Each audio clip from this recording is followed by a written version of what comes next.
faces. Okay, assuming the camera has enough charge to get through this stuff. This is summarizing what we've been aiming at for this review, particularly Chapter 12 of the review. So we're dealing here with optimization in a certain amount of depth this time, but we've already seen a little bit of this when we worked on the parabolas that come out of a volcano and make an envelope. Very special part of the collection of a swarm of trajectories is what we're dealing with. And that's also the topic for the today's, or next Tuesday's homework. And we were talking about this in class here just a minute ago, and what I said was that you should think of this in terms of geometry. This is really a geometry problem. First problem was algebraically or geometry, and it's an ordinary calculus problem. That's an ordinary kind of optimization. The optimization we're doing here is this swarmy kind of stuff. So geometry helps much more in that case. As we'll see, we'll look again at that as we review what we did before. But the main thing I want to get to today is, first of all, introduce Mr. Huygens. Mr. Huygens is responsible, as this little picture here, which is hard to see. We'll blow it up later. He's responsible for making a pendulum clock that actually kept time. As we'll see, a pendulum clock of the ordinary kind is pretty terrible and doesn't keep time very well at all. And I mean the kind of time you should need to advance physics, which is getting not just one figure accuracy, but maybe 2 or 3, you say. And the point I'll be making later on as we study resonance, and that is really where it becomes possible for a man to really keep time precisely. That, I would say, is due to a quality of your oscillator.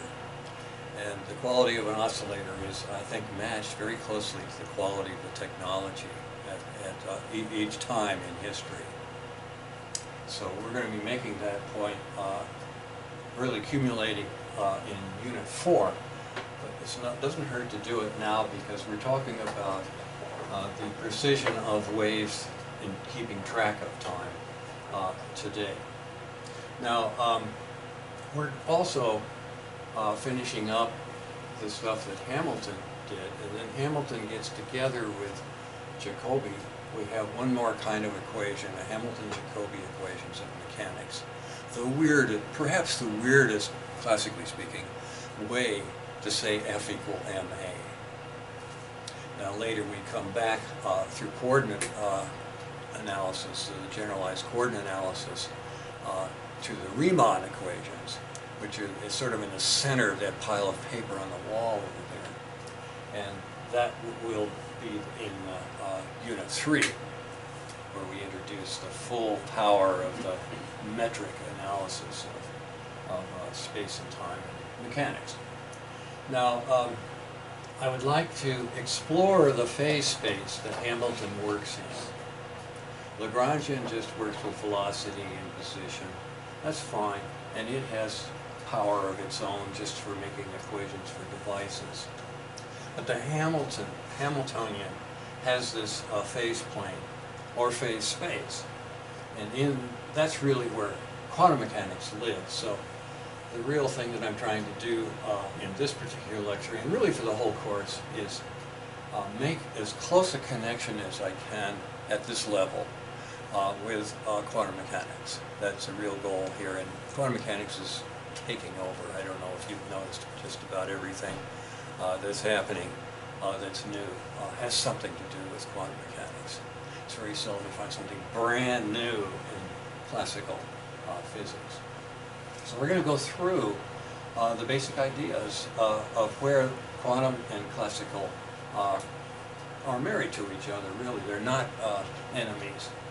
they're friends. It's just that they're not revealing that right away. So let's get started.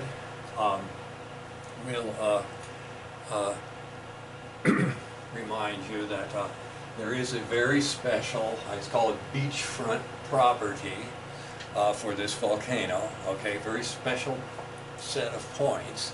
Okay, if you're into real estate, you know the beachfront property is always a lot more than the stuff that's downtown, usually. Anyway, and of course now with hurricanes, it's getting to the point where maybe it's a little too special. But anyway, the idea of having a sort of a cusp or a accumulation point, set of points, is a key to what we're doing here in introducing optimization. So the geometrical solution of this, which was part of a problem you have done all pretty well, is behind that. Now I would show you something right now, just for the amusement. Another optimization is we imagine that we're in the center of the Earth, okay, and the Neutron Starlet is doing its elliptical orbits, and it runs into, say, a patch of, say, some radioactive U-235, okay, a bunch of that. And it caused a little nuclear explosion right there, where the little pieces of the neutron starlet go flying on each of their separate orbits. Very similar to the volcano.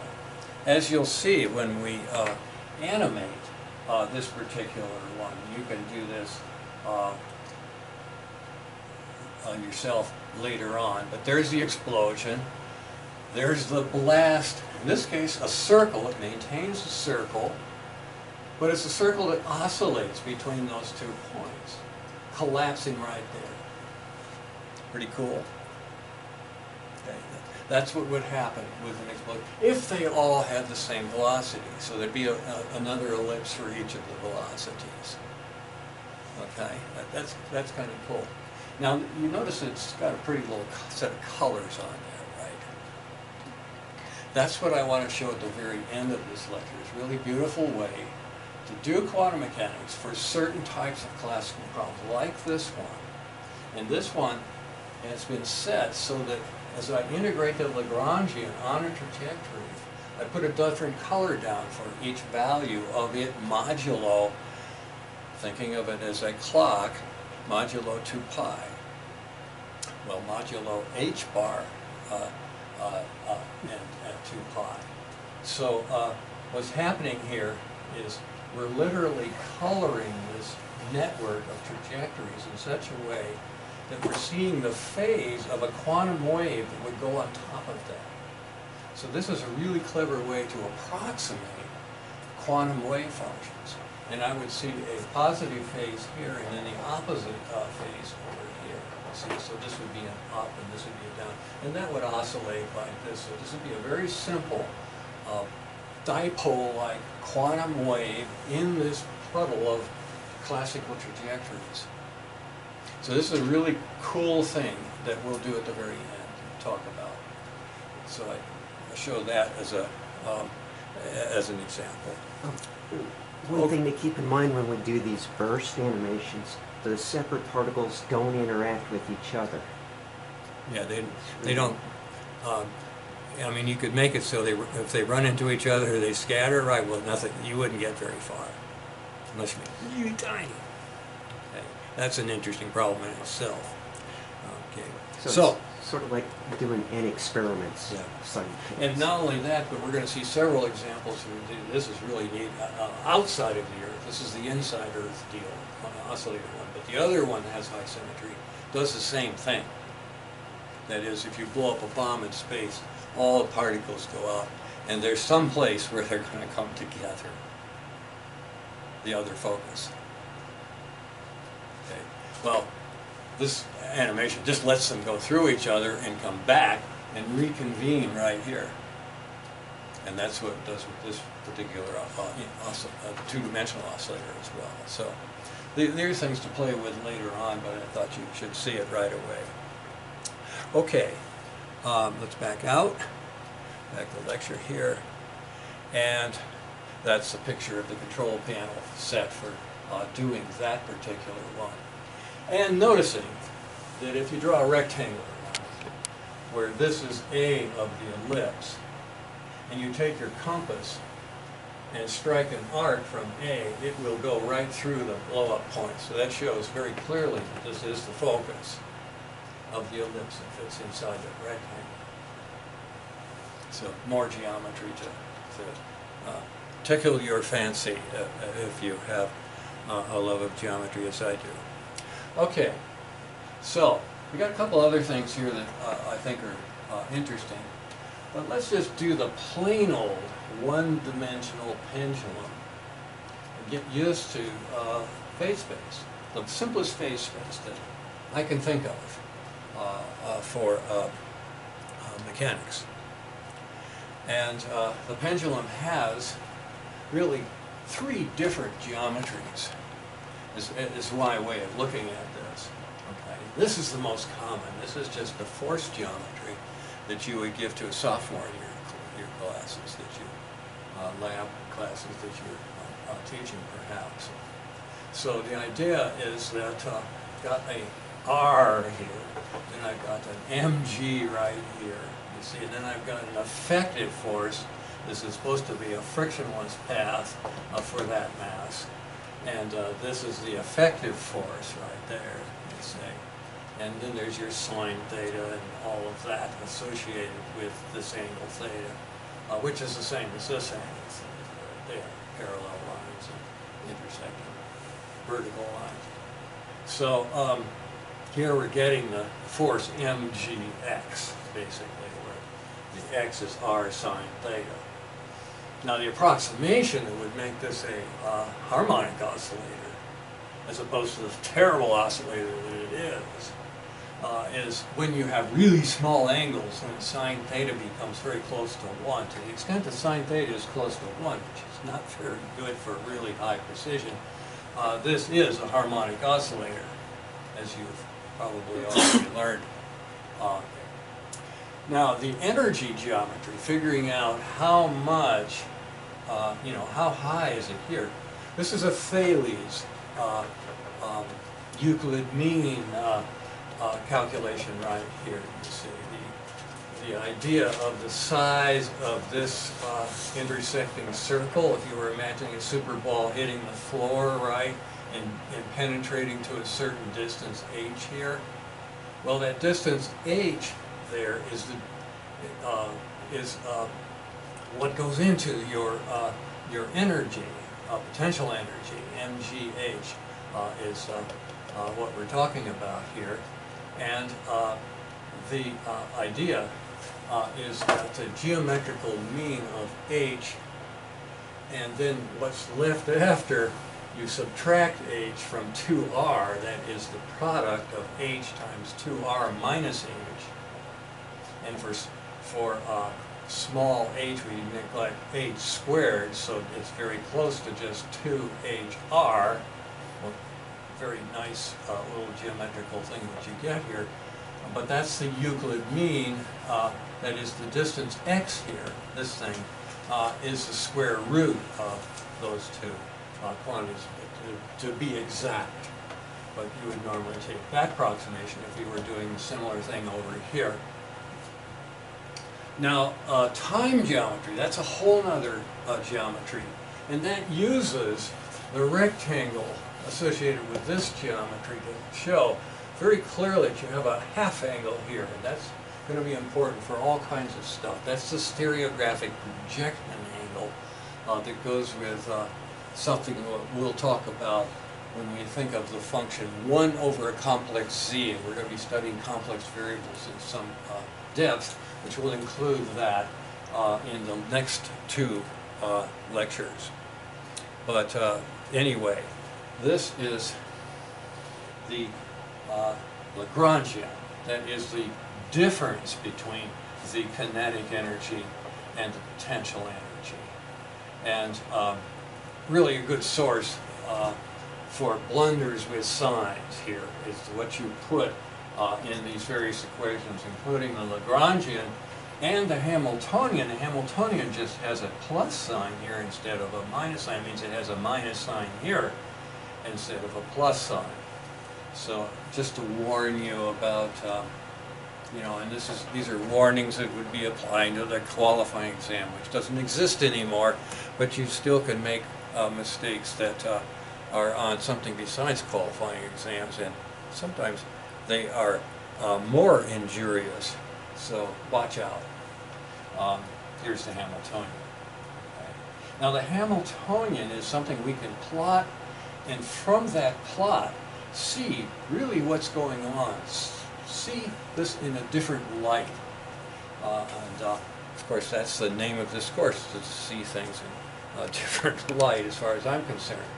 So what I want to do is make sure that we have a good picture of this. Now, one of the things that comes up right away, and we mentioned this before, and we're going to mention it again, is that once you have the Hamiltonian, and the Hamiltonian is the energy that's constant, the total energy that is constant of motion, you can then just simply read off the exact value of p theta, the momentum with respect to the angular momentum, really, because this thing goes around with theta as its main coordinate. But there's the answer right there, the square root of twice the inertia, and then the E plus potential energy, mgh here, which is given exactly. Everything's exact in that. And that's what we're headed for here. We're trying to make an exact theory for the pendulum, which is a very inexact instrument. So this is the key to that. This is where the energy geometry really shows. Because we're plotting the Hamiltonian. This is a 3D picture. I think that's pretty obvious with a little shading. It's done with a graphing calculator. Obviously, this is something we need to make nicer for the apps. We're a little slow on getting that working. Yesterday we talked with IT, and we really found out that there are some beautiful things waiting out there for professors to use. And they've put an enormous amount of money into getting them, so we're going to be taking advantage of that. And the students. And students can use them too. Everybody can use them. And it's free. I mean, it's stuff that would other places cost you hundreds of dollars. It's free. How many of you have used WordPress? No? Okay. You got to look into it. It's amazing what's just hiding out there. WordPress, it's for web development online. Yeah, we're definitely going to make use of that. We have a whole team of people that are working on making it better. But anyway, this is a plot of this function here, this function right here. And obviously, if p theta is 0, that's the kinetic dimension is this way, the momentum axis is perpendicular into the screen if this were right on the screen. So this is the value of the Hamiltonian, and the p theta is positive this way, negative this way. It's kind of like the phasors we've talked about, you see. And remember, phasors have to go left-handed, right? So all of the trajectories that you've got have arrows on here indicating they're going, the hurricane is going around like the hurricanes in the northern hemisphere. It's going this way, so that I'm sorry, this is going clockwise. They go counterclockwise. So southern hemisphere is what this one is imitating. But in any case, here that's the idea, is that every one of these trajectories inside of this red line here is an oscillator trajectory of, well, varying frequency, as we're going to see, very much varying frequency. But whenever that trajectory goes, by this point, it's going really fast. So that's kind of a contradiction, because what we're talking about is really long times to go near that red curve, but when you get right here, you're going faster than anything inside that bowl. That's what we need to take a look at. Now this gives you another way, and I'll put both of these on the same slide here. This one is showing fairly clearly what I would like to do. I'd like to take Hamilton's equations, remember, the gradient, P gradient of the Hamiltonian, okay, is equal to the time derivative, total time derivative of the coordinate. So x dot, that's q dot here, theta dot here. X dot is grad sub p of the Hamiltonian. Okay, so it looks a little bit like just the physicist's view of what happens with a potential and a derivative. But this one's got a minus sign on it. See, the second Hamilton equation, it's got this lousy minus sign, okay? That's P dot, okay? Now, P dot for the Lagrangian was just partial of the coordinate with respect to the Lagrangian. That is, partial with respect to the coordinate of the Lagrangian, okay, with no minus sign, right? And then the first Lagrange equation was the definition of P being partial with respect to Q dot of the Lagrangian. This is different, okay? This has got this, what they call symplectic structure, an anti-symmetric structure to it. This is really written this way. Instead of having this thing's dot be the grad of something, say a potential or a Lagrangian, it's crossed that grad. So you find the grad and then you cross it with a unit vector along the axis of the Hamiltonian in this plot. So that's kind of weird. What it's telling you is you have to figure out what the grad is, and the grad is really high there. So that's why the speed is so high there. The P dot is so high there because it's really steep. But it isn't in that direction. It's perpendicular to it. It's kind of like skiing when you're, if you've ever been on a steep slope and you just go point your skis a little bit down the fall line, which would be that way, but this way you just take off in the direction of these equipotentials, you see. And this one is confined, it has to be there. All of these equipotentials are topography lines of this mountainous mat here. It's really in a great big valley, but at the bottom of the valley we have the cosine theta that reflects the potential associated with the cosine of theta right here. That is cosine of theta with a minus sign, okay? It's at the bottom here and then it's at the top on the saddle point here. So these are the saddle points where the pendulum is completely turned over. And that's completely unstable, so what you're going to be seeing is hyperbolic orbits in the neighborhood of this point, elliptical orbits in the neighborhood of the bottom of the valley. And climbing up, it becomes something that's between an ellipse and this weird sort of lemon-shaped object. Well, not lemon-shaped, it's more like a football. I should remember that if I'm going to be in a school that celebrates football. Right? Okay, so does this make sense pretty much? The idea of this h-axis and the fall line being the two things. It's basically the h-axis cross the fall line. That's giving you how fast this changes. It's giving you these two components at the same time. Okay, that's something good to know about the Hamiltonian. It's a visualization tool as well as other things. So if you go ahead and just plot it out on a plane, so realizing that's deep, that's in the middle sort of, and then this stuff just gets higher and higher and higher as we go further and further up the P theta axis or down. And you're always going this way on this side of the thing, you're always going this way on the other side. So that's That's the map. That's the Hamiltonian map for the so-called simple pendulum. Well, we've got some animations, I think, to show that. I'm going to wait and do that a little bit later here. Let's get the algebra out of the way before we have fun with the actual animations that go with this. So here's our first Hamilton's equation, giving us the theta dot here. That is the total time derivative of theta. And there's the momentum divided by the inertia.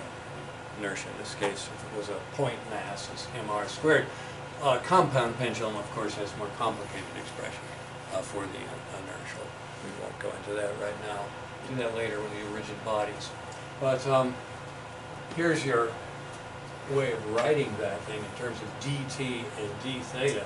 So you've got a differential equation, really easy to solve on the computer, maybe not so easy to solve on paper.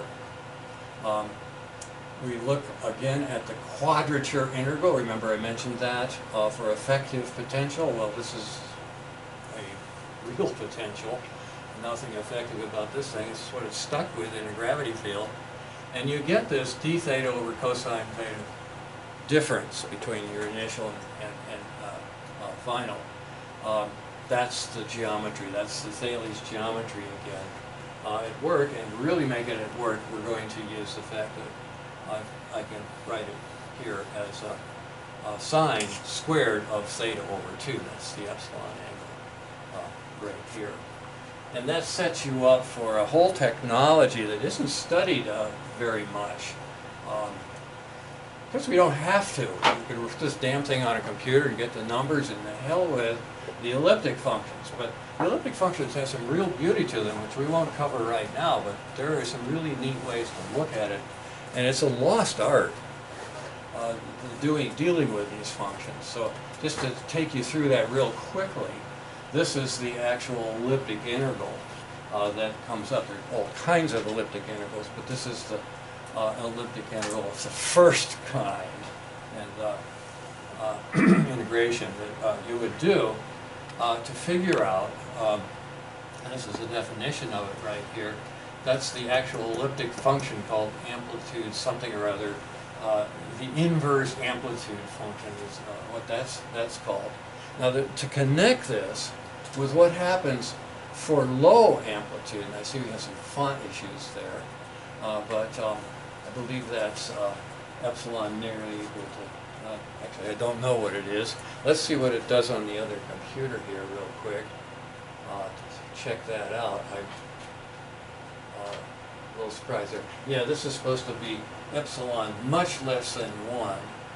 That means down in the valley with this thing, and sine of theta here nearly equal to epsilon 0. This whole thing reduces to, this quarter period here, reduces to the 2 pi over 4 thing. So this integral reduces to this, which you know as the inverse sine, right? So the inverse am, okay, is a generalization of the sine function that this particular mechanics problem, the pendulum, uses. So this is a function really worth looking at. It's a wave function for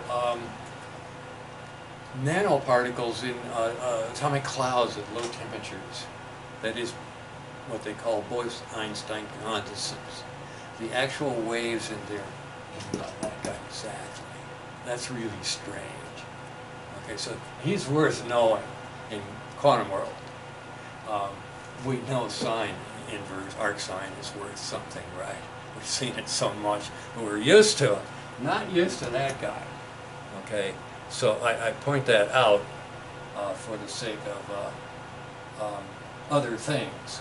Okay, and once again, this low epsilon nearly equal to 1 turns this into the inverse sine. Okay. But right now it's a function of both of those, the constants, both of those constants there. Okay, see if there's anything else I need to say before we play the movie. The movie is going to have the pendulum here, it's going to have the phase space here, and then it's going to have some other stuff. Okay, so that's what we're headed for right here. So what I might do is back this one up so there's the algebra. Now over here on this machine we'll run the simulation. And also we'll get a look at how Huygens turned this thing into, instead of being a horrible junk pile of imprecise timing, to absolutely wonderful timing for the time, that's 1700s, that let physics go forward. I would say physics almost died because of the pendulum clock. It was so terrible. But let's go ahead and run it and get a feeling for how terrible it really is here. So what I'm going to do is I'm going to start the thing inside the phase boundary there. Okay, so let's just start him off right here.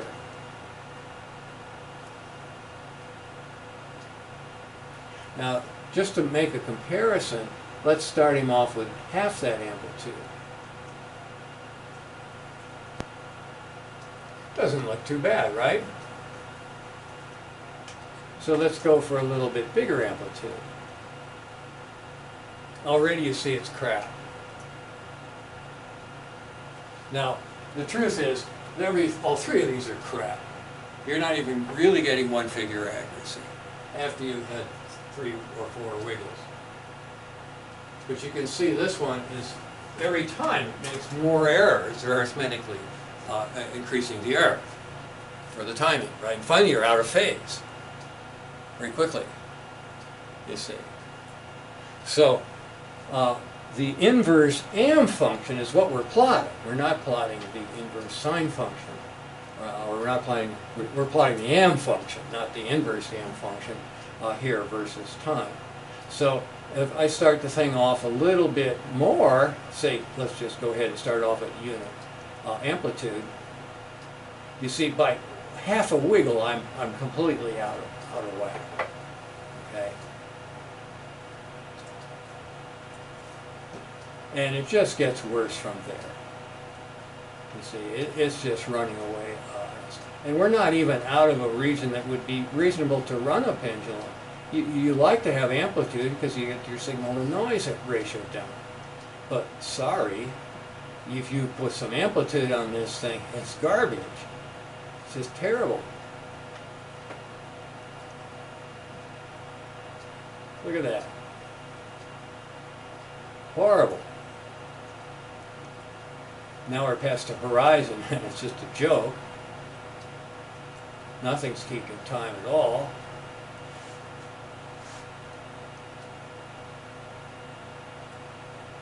You can see it's hanging up now. You can visually feel the thing hanging up on the high latitude, so to speak.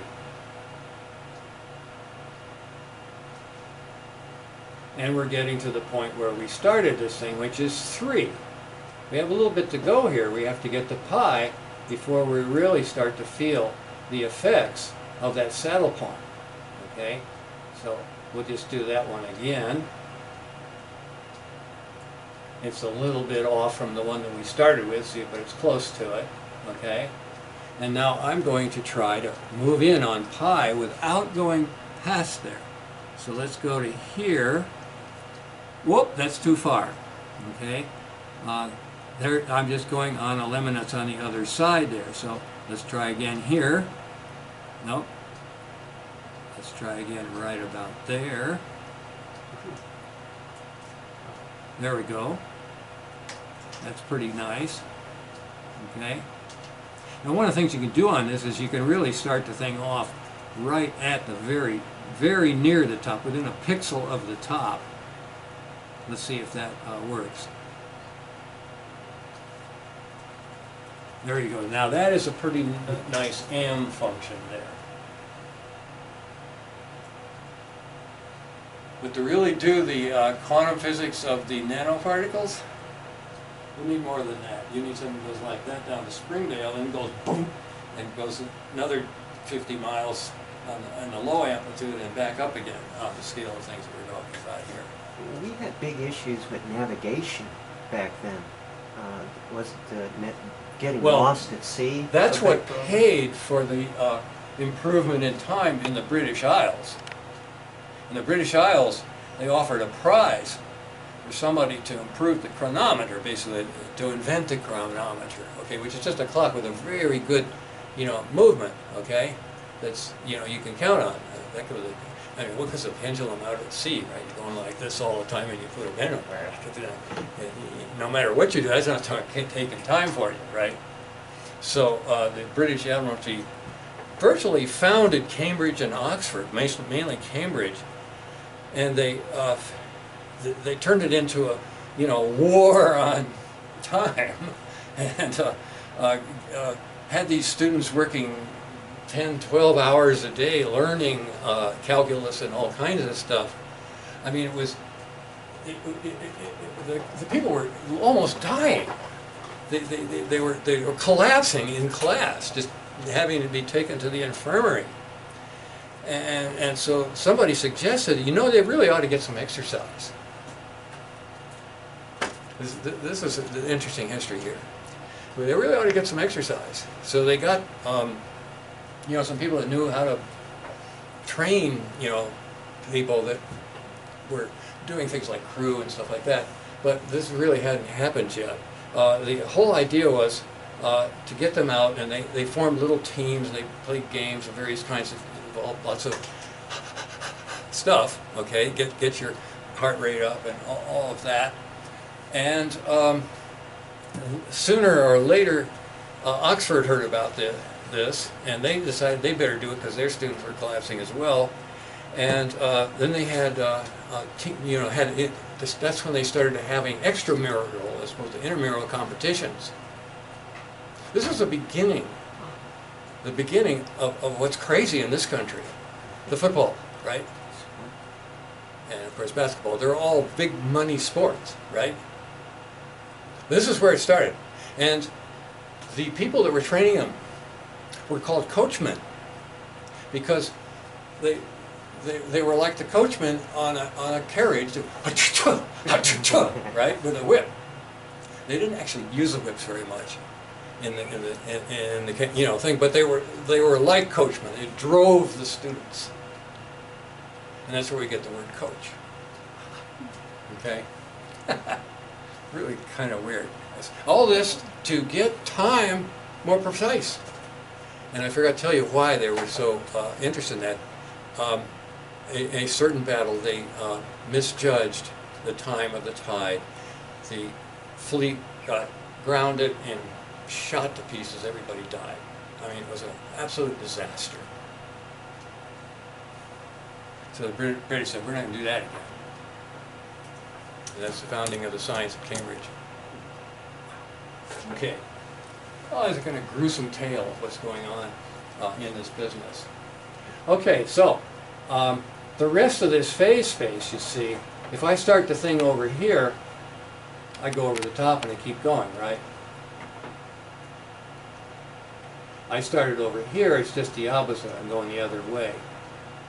Okay, so there's your phase space animated.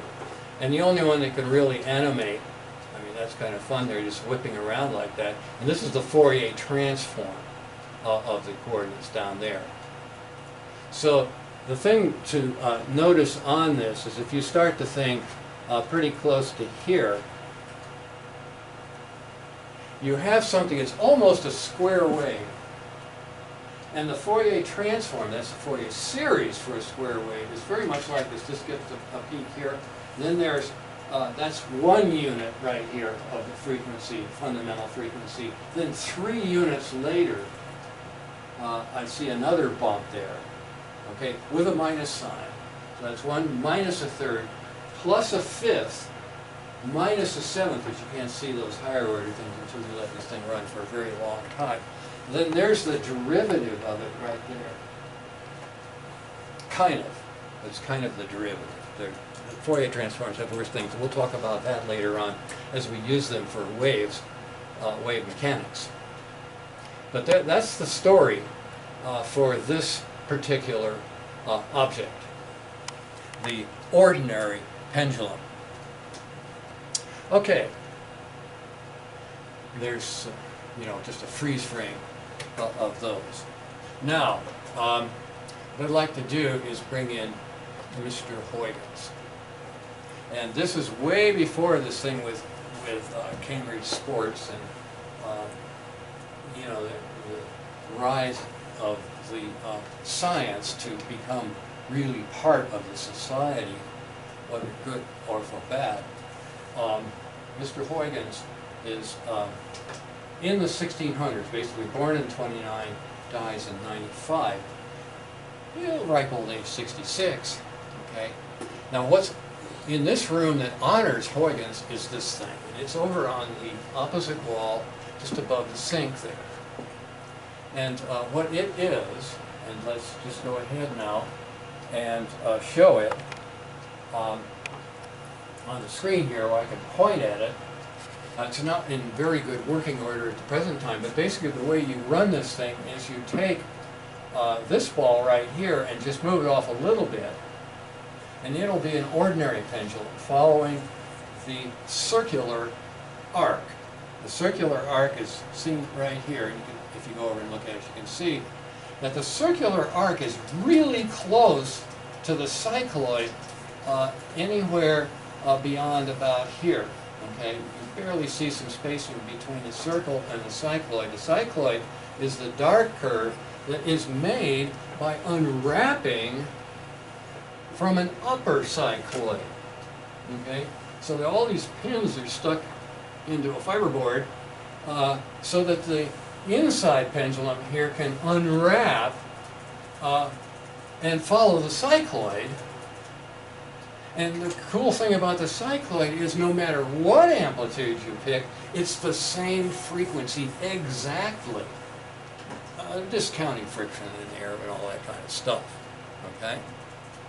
So this is Huygens' great discovery. But if you look back at the history of it, they don't show, when you Google it, the cycloid. All they show is he put two circles like this to make the pendulum wrap a little bit. That was enough to get about 3 figures on a pendulum clock. Saved physics. He did that long before. He only discovered the mechanics, and let's go ahead and take this one out right now, this terrible pendulum, and replace it with Huygens' pendulum. Okay, so I'm going to go ahead here and go ahead and run. This is just beautiful.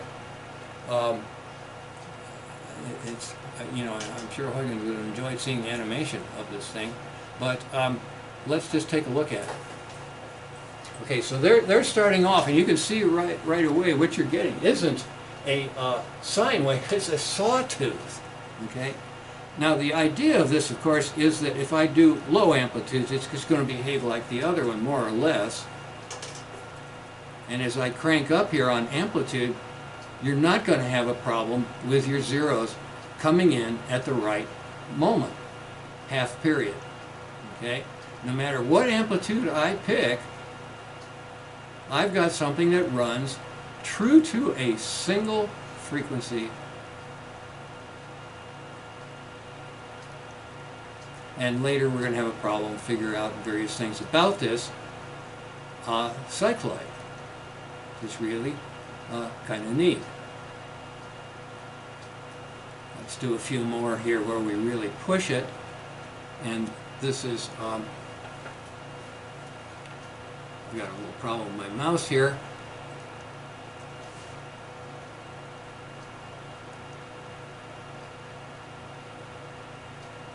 And you can see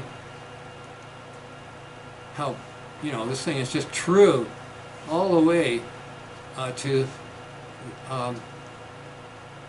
bang, bang, bang, bang. Now, the thing that's interesting, I also think, is when you run this thing, you ought to run it with the cycloid circles plotted.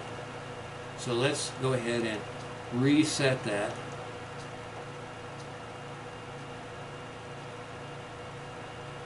And this gives an interesting piece of mechanics as well. If I were to somehow get a circle to roll on the ceiling, that would require some magnetism or something like that, and then another one down here, I would be producing this curve with the tangents, you see. All of the different tangents for that, and it probably helps to slow this down so I don't have to point so hard there. But you can see it's really a bang bang, and you can see that from the phase space, right? Constant speed, and then all of a sudden, bam! And then constant speed, nearly constant speed, all the way to here, and then bam. So this is uniform velocity at the extreme, but it's the same frequency. Isn't that weird? He didn't discover that until just a couple years before he died. As far as I can tell from the history of this. Now, it wouldn't help. You don't want to make a pendulum like that because it's too much energy associated with things colliding with other things. But it would, you know, it'd be an improvement on having a circle here, which is what he did have. You put a cycloid there, and you pick up another figure.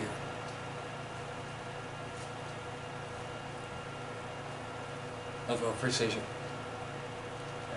And that's where time pretty well, that and chronometers were, you know, good to 4 to 5. 5 really iffy during World War II. The laser changes this completely. How many figures do you think we're dealing with right now?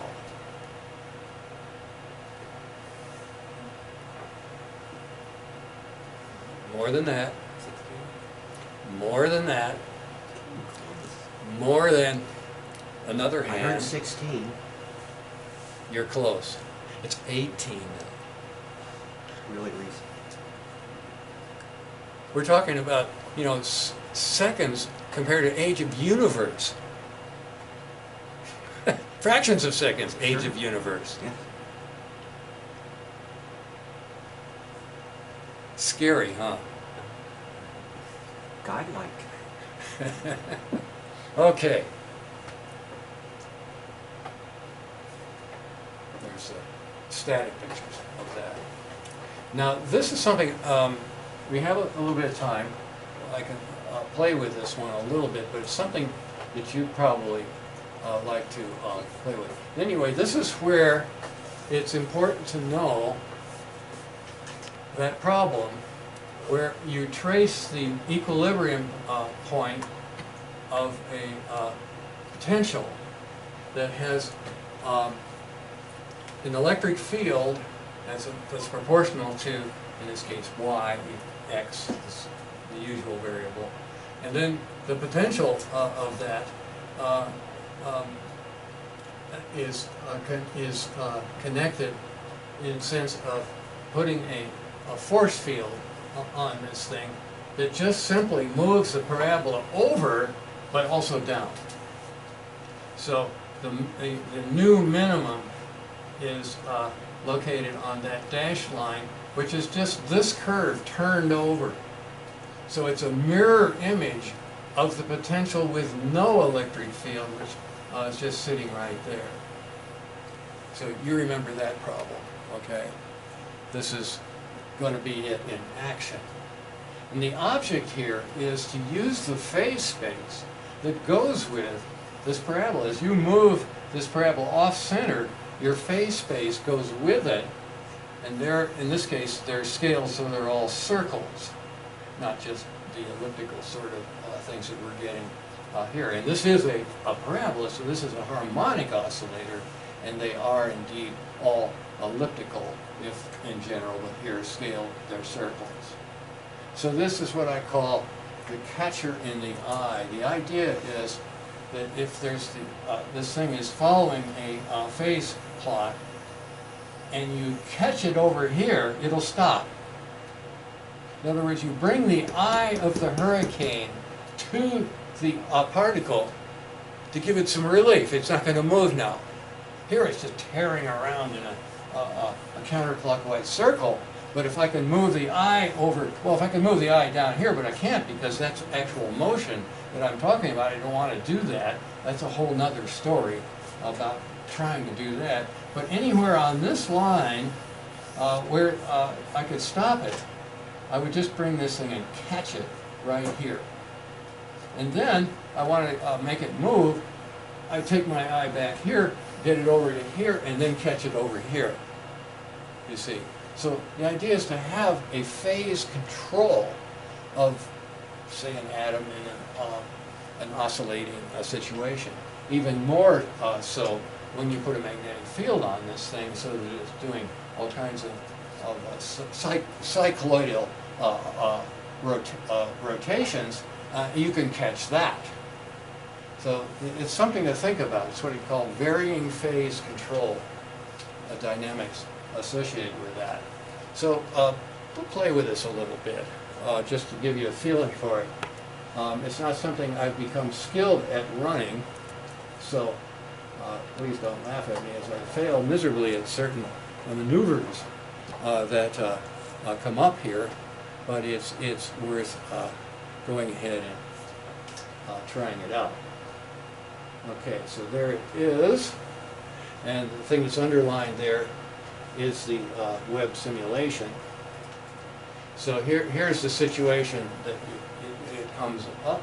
Now, the idea is to grab this thing right here, okay, and this has two variables.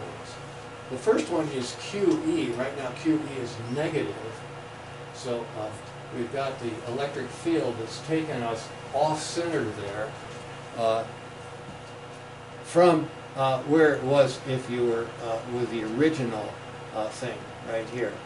Okay, so here's the phase space just for the simple harmonic oscillator. Okay, one-dimensional.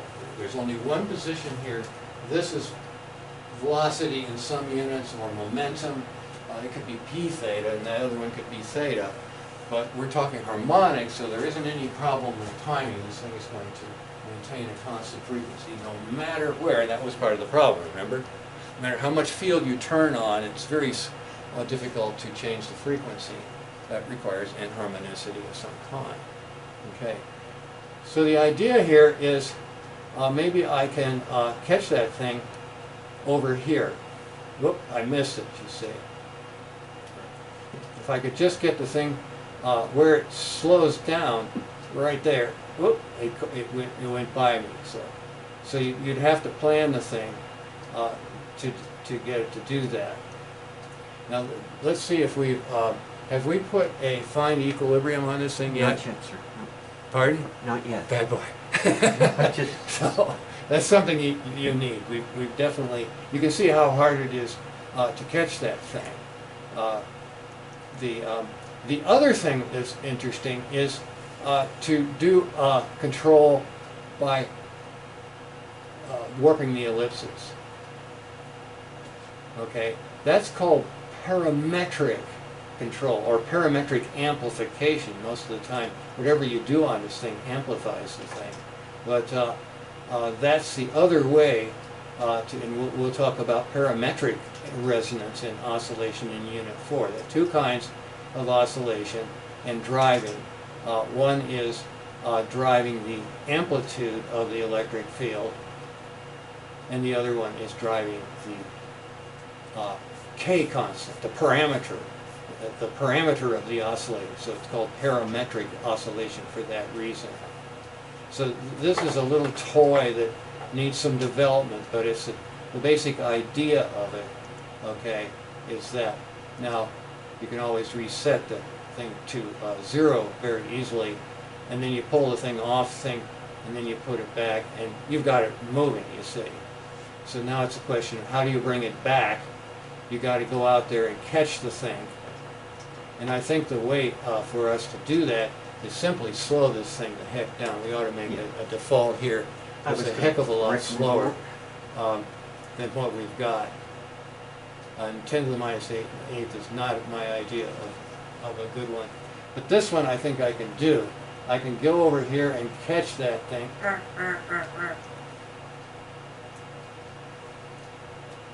Something weird happened there. I don't quite understand it. Let's see if I can. Well, let's bring her home again. Great amplitude motion. Yeah. So here it is, doing the cycle that we're used to. And what I need to do is wait till it's on the axis. And there's that thing. And I want to catch her in the eye. Oh, I missed it. But it's not too bad, okay? I caught it on the eye wall, okay, which is right here.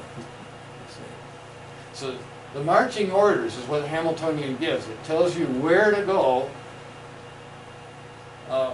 You've got to follow the Hamiltonian lines, Hamiltonian contours, wherever they are, as long as the Hamiltonian is standing still. If it's not standing still, remember, then you have an explicit time dependence. You've got to add that in while you're changing. But once you stop changing it, they're good again, wherever they are. So that's the idea of this, the idea of the eye. Idea eye. Okay. Well, let's go ahead here. We've got some other things to do in the last 20 minutes or so of this. This is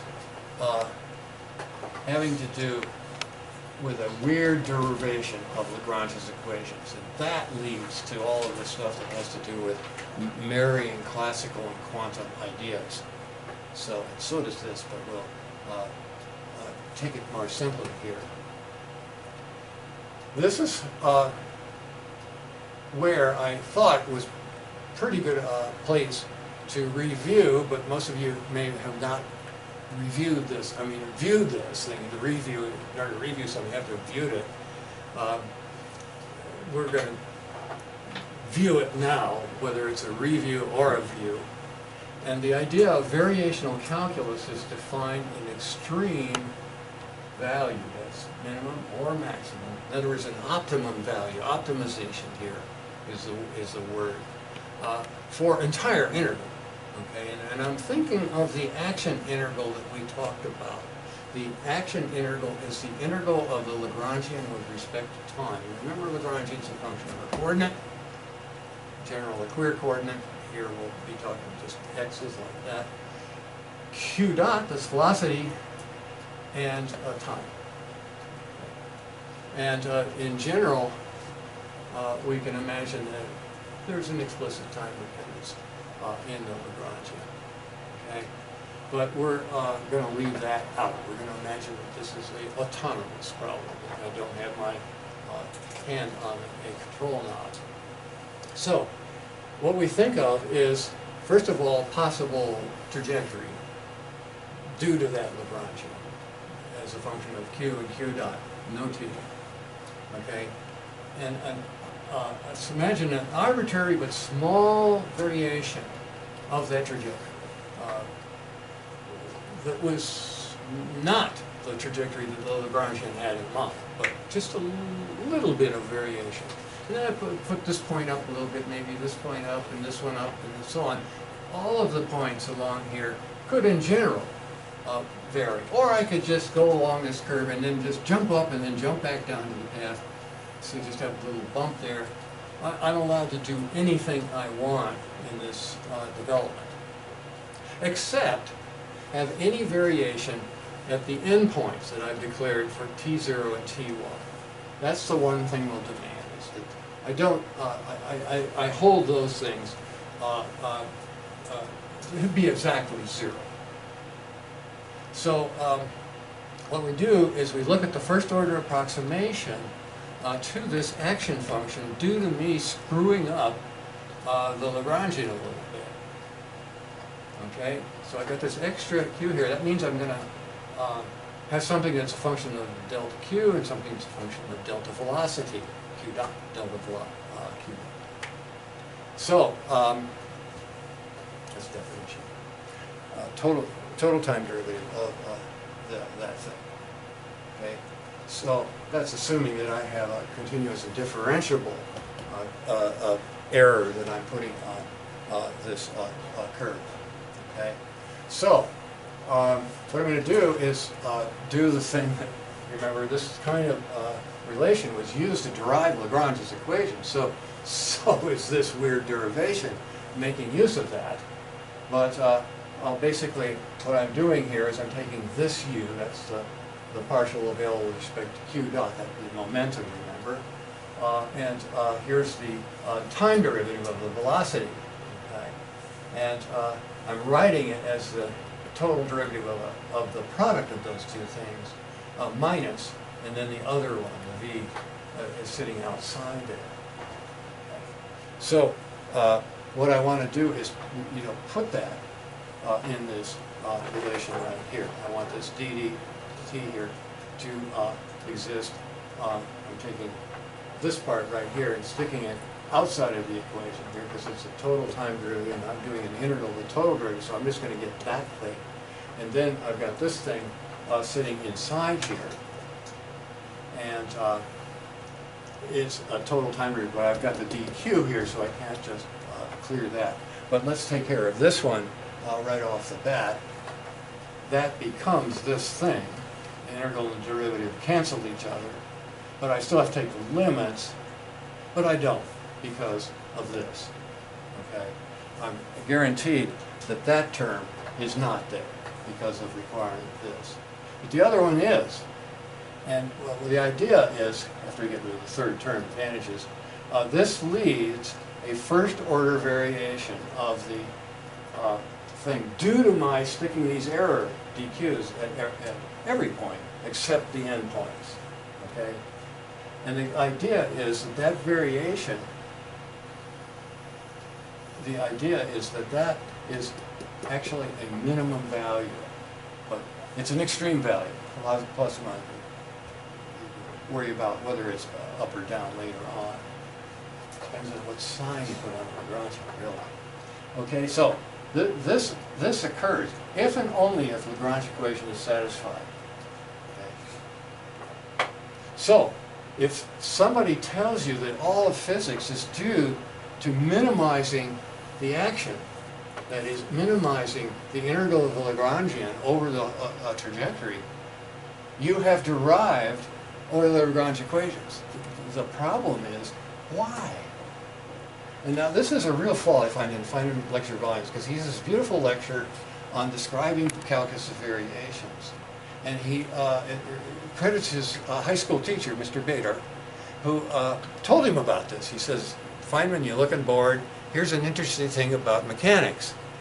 This thing, this kinetic energy minus potential, is minimized by every trajectory. The trajectories that don't minimize it aren't correct. And Feynman writes that down.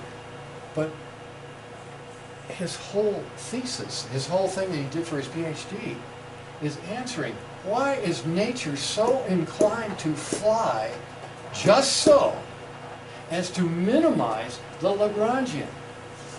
That's the question. Doesn't ask that at that point. To him, it's obvious. So let's try to make that obvious.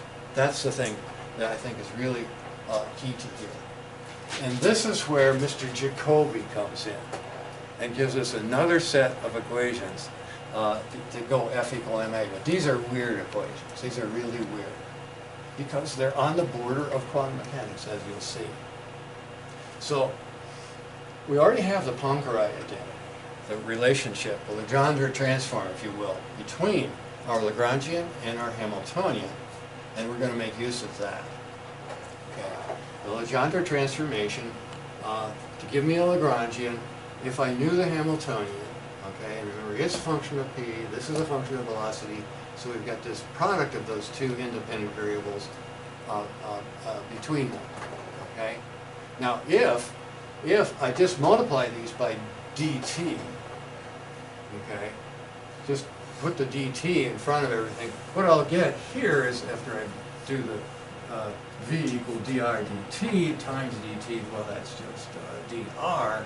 So here I get the momentum and the differential of r. We've seen this, right? We mentioned this very briefly right after we developed that particular relation the first time, I should say the 0th time.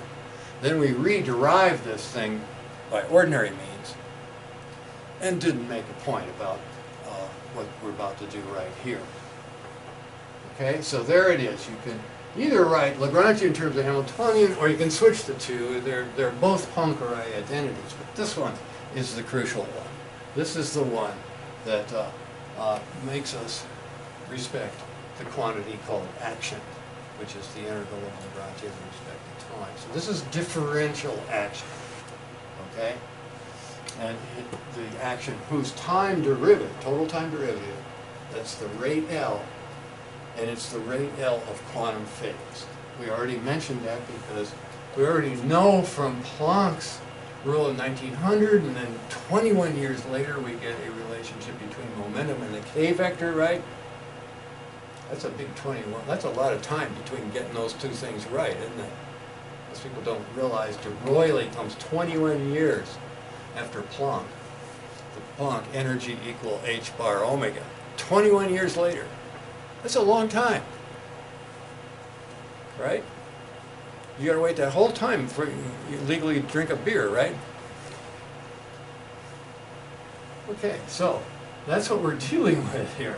Is we're dealing with a differential of phase.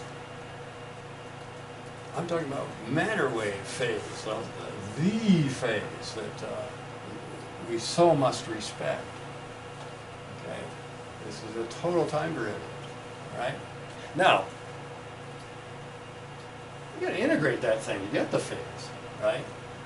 This is something we're going to prove. We're going to prove these relationships just directly from optical geometry in Unit 8. And that's what all that geometry that's over on our board is really showing this. But this is de Broglie, this is Planck, okay, to make what we call the quantum plane wave phase, all right? And that would be this integral of Lagrangian. So S over h bar, these are the constants that are needed to make these conversions. It's really remarkable that this constant is the same as that constant, but that's a relativistic effect. Anyway, here's the magic wave function that you guys use every day when you're doing quantum mechanics, the way we do it now. And it's writing it here as e to the I phase is a good approximation. This is something that Feynman got his thesis do with, working with, and worrying about, okay? So when I divide out the h bar, then it's just a plane wave that you're all familiar with, or should be at least reasonably familiar with, okay? But there's a catch. I got to integrate this thing, and is this integrable? This might not be integrable. We need something that no matter what path I take within reason, I get the same answer. That's called integrability, okay? Now you're already familiar with this integrability. Basically, the answer to the question, when is action differential integrable, is when the differential that we're talking about here has the derivatives of the independent variables at each point. That's integrable. We must have the coefficients of the differentials be that partial derivatives with respect to those coordinates. Now, where have you seen that before? You see that early on in sophomore physics, right? As I say here, it's similar to the conditions for integrating work differential. And at this point, I should probably go back and get that on the other screen because this is so important. I want to make sure it's really clear. So let's look at this with care, okay? You all know, and this is going to be really coming up in the next two lectures where we do this with complex variables. To get this differential to be integrable, The condition is that there's no curl of that thing that I'm integrating over, and it's going to be a field. Think of it as a field in x and y, say, and this is the work function here. If it's a force field, dot dr, that's the differential work. In order for that differential work to only depend on position and not how you got to that position, not how fast you went or anything along the way, okay, this is no curl allowed. That means I have to have the partial derivative of fx with respect to y equal, that's a double partial derivative of the work, right? And I have to be able to switch these. I can't have some weird function that doesn't allow me to switch the x and the y. So I have to have the partial derivative of fx with respect to y be equal to the partial of y with respect to x, so the curl is 0. And if there's no curl, then I have an integrable differential of work. Does that make sense? That, I should say, this time for question, right? Does that make sense? You've got to have it here too. I've got to have these coefficients that are shown at the bottom of that slide right here, but the color's better over here today for some reason. I've got to have the partial derivative of s with respect to r be p, that's the first coefficient, and I've got to have the partial derivative of s with respect to t be the minus h, that is the coefficient here. There they are. They are the Jacobi-Hamilton equations. And boy, are those important. Now I should mention, a lot of mechanics books that try to do Jacobi-Hamilton really make fools of themselves. Goldstein. Goldstein spent 60 pages practically to derive this. Not realizing it's a one-liner. A lot of paper wasted there. How many trees they have cut down? Do Hamilton Jacobi, right? You don't cut but one bush for this. So is this condition, is it like a mathematical statement to say that a differential that doesn't have that form cannot be integrated in any way? Or is this a physical requirement that we're placing? Oh, it can be integrated in lots of ways, getting a different result each time. Okay. So it's really just to have a singular, like to have a result. In other words, if I integrate this thing, you know, say along that path, right, and I'm thinking work now, right, a force field, right, I should be getting the same answer if I go here, have a beer, and then come down to here, right? I get the same number.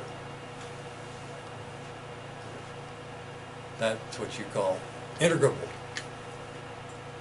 That means it can be written as a function. A differential is a function just of the position.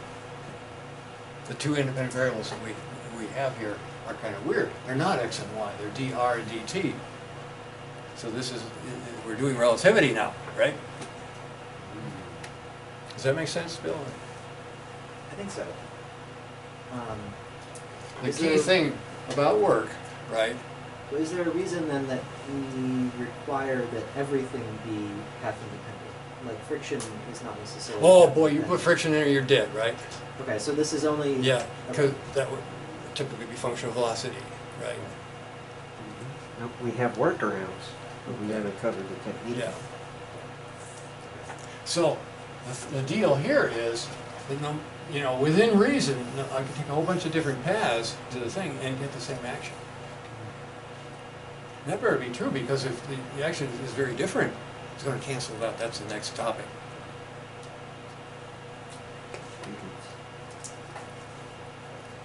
Okay, now, this whole section here is sort of how classicists might have derived quantum equations. Let's just look at it.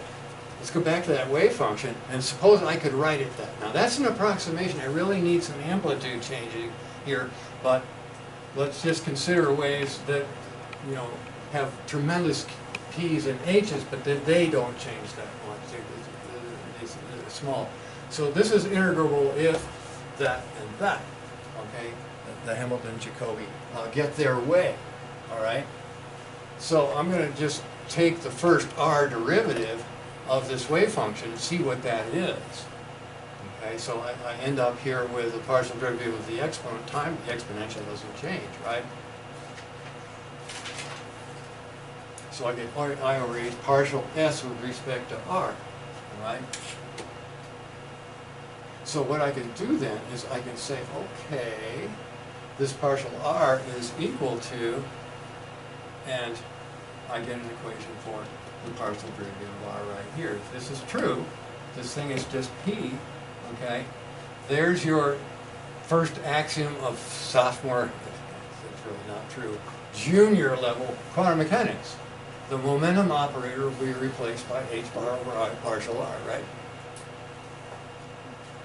So that's the first part of Hamilton-Jacobi, right? Then the really important one, that's the momentum operator in the R representation is the way we say it now.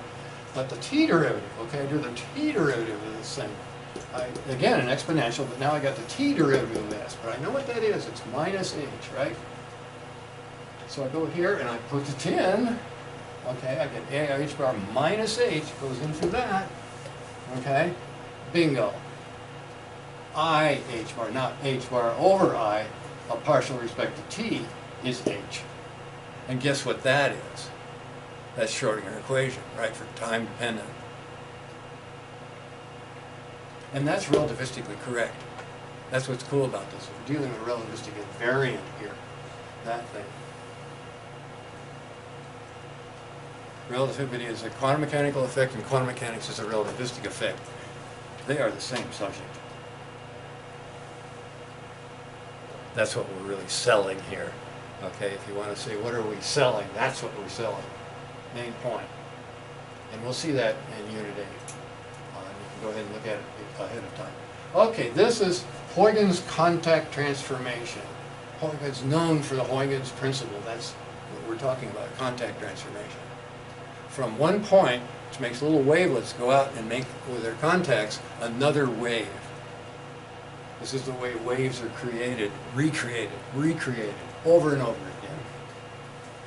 So the idea here is that each point on a wavefront, say this one right here, broadcasts, and so does this one, broadcasts in all directions according to the action. The action determines how big is the action after you've gone on this thing. All on this one, the action of 20. It started at 10, and now it's broadcast out to here, and it's putting an action of 20, you see.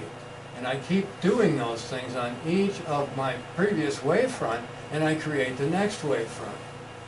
That's the whole idea of wave propagation right there.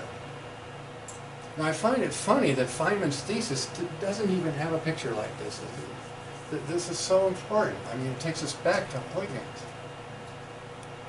He kind of argues for it, but he doesn't graphically argue for it. And I find that thing.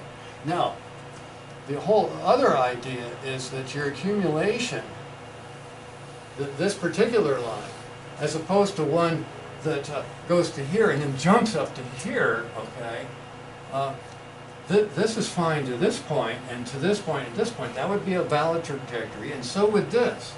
These are all these things that obey Huygens' idea are valid trajectories. This one is not. That's going to be a different value of 30, you see. So trajectories that deviate have a first order defect. And if they do have a first order defect, they're not going to add up constructively. So the idea of the contact points is that they are more existent, that the amplitude of the wave is going to be built up, not built up and then knocked back down again, and then made negative and then knocked back up and down, and randomly averaging to 0. This is what we mean by having a constant phase, that is a constant minimum phase that builds the wave for that particular trajectory, and then all the other trajectories are doing the same. So the whole wave, feels like that, like some of the pictures we've already shown, and we're going to show more of that in just a minute here. So that's the basic idea. Now, if you use Dirac notation, the kind of stuff that you're getting used to, and ask, what about going from a particular point in a particular time to another point in another time? That's the propagator. the function that you use to do that. And it's another way to write it if you're not worried about time. There's time independent in quantum mechanics, there's time dependent quantum mechanics. It's pretty much the same thing. This is called the closure relation. We're going to be talking about that in many different ways as we do the matrix analysis later on. But this guy right here, this action function, is really the key to all of this stuff. So then a real question comes up, and this is what I would end this with here, is the idea of using that phase. Now, you all realize that when you do this Bohr quantization, that requires the quantum phase in an amplitude to be an integral multiple so that it comes back again and is the same value at a same point.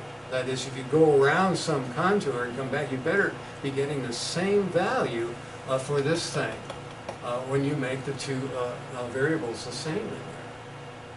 So the idea of that, the idea that that particular action, that's this guy right here, is a multiple with h bar of 2 pi n, or just a multiple with h of a integer, so that the functions are the same. This is where you get Bohr orbitals in sophomore physics. Okay. So the question is, can we do more than sophomore physics? Can we do a real mechanics problem by asking that and coloring the trajectory according to the accumulated value of the action modulo some h bar times 2 pi. That's really what this comes down to. So this is an example of doing that with a two-dimensional oscillator that makes the kind of Lissajous patterns that you see. We've already seen some examples of this with a two-dimensional oscillator. The basic idea is you let the computer pick a color, 0 be red, and then you go through the rainbow, say to orange, that would be pi over 4 value for your phase, and then pi over 2, we call that yellow, we'll color that one yellow when it gets there.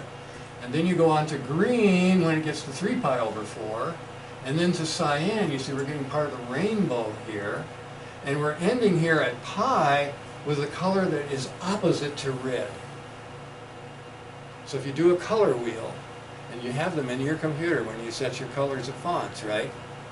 Cyan and red are opposite each other. So this wave has a pi phase on the corners.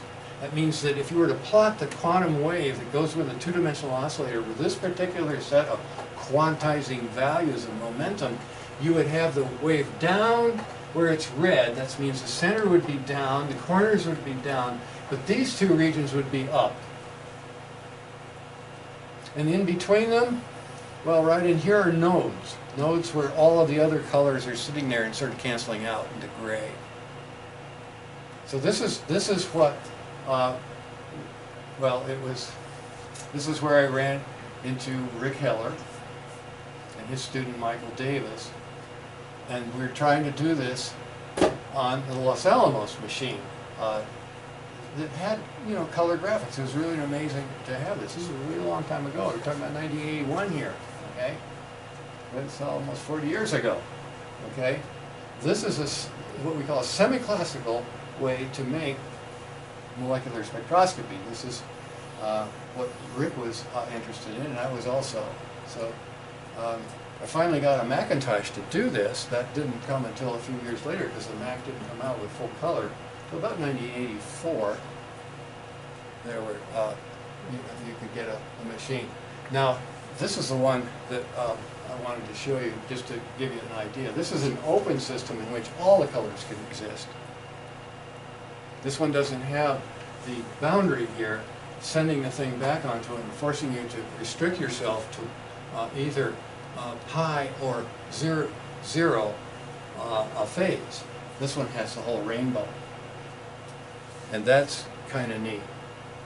And this is what happens if you go ahead and use the Hamilton Jacobi equations to produce a particular phase front.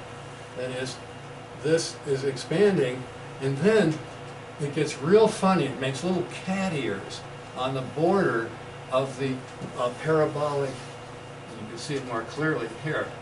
You see, the cat ears get bigger and more pointy until you get a very distorted cat. In fact, the way I like to say it is after a while, after a little bit of time, there's nothing left but to smile. This is Lewis Carroll's cat, right? As you know, how many people have read that? It's somewhere lost in the 1800s. But this is the gradient of the action is a momentum. So the actual momentum associated with that trajectory is there, but there's another trajectory going through it this way, and those two are interfering with each other to make the actual wave that exists here. Now, there are two kinds of velocity in quantum mechanics.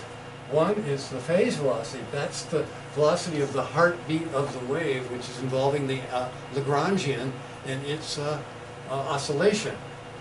The Hamiltonian has got the group velocity associated with it. The derivative of r with respect to time, that's the partial derivative of h with respect to p. The p gradient or the k gradient of a frequency. That formula you should probably be familiar with is group velocity approximation. And this is velocity, a real classical velocity. This is behind the scenes, the stuff that classicists couldn't conceive of at first. So, don't want to confuse you with the blast wave. That's a classical thing, okay? And it's showing you the group velocity, the classical velocity associated with those points. First, it's a very fast velocity downward, and then later on, it's a slower one that's falling with the blast circle. Okay, so it's these two structures here that build a quantum wave for this problem, which is the wave that is in the picture like that, but that's the one where you really see all the colors at once. Okay, so there is the best I can do right now to give you a feeling for that wonderful boundary that exists between our classical stuff, and underneath that is hidden this incredible gambling game that's going on between the waves. It's mind-boggling. Now, if you want some more resonance in fine art,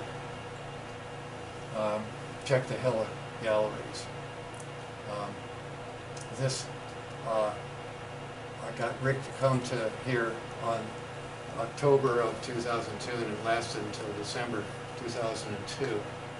And I put some of my stuff in it too. And so we had a sort of a quantum festival, classical, semi-classical festival, probably a better name for it. This was supported by NSF, but also MIT, who gave him machines that he could do his wave mechanics on. When this show closed, the dean decided to close the museum. Now, I don't know if you know where the museum is, but it's across from Leffler Law, right next to the Student Union. Sort of well, it used to be a yellow brick building. And the school newspaper, when they closed the museum, they put a cartoon in there that I thought was very New Yorker. Showed two students walking by that hall that said closed, and one of the students says, "I didn't know they had a museum here." And the other student says, "What's a museum?" With that note, we'll close this. The next step will be complex variables, and then we're going to do the real mechanics.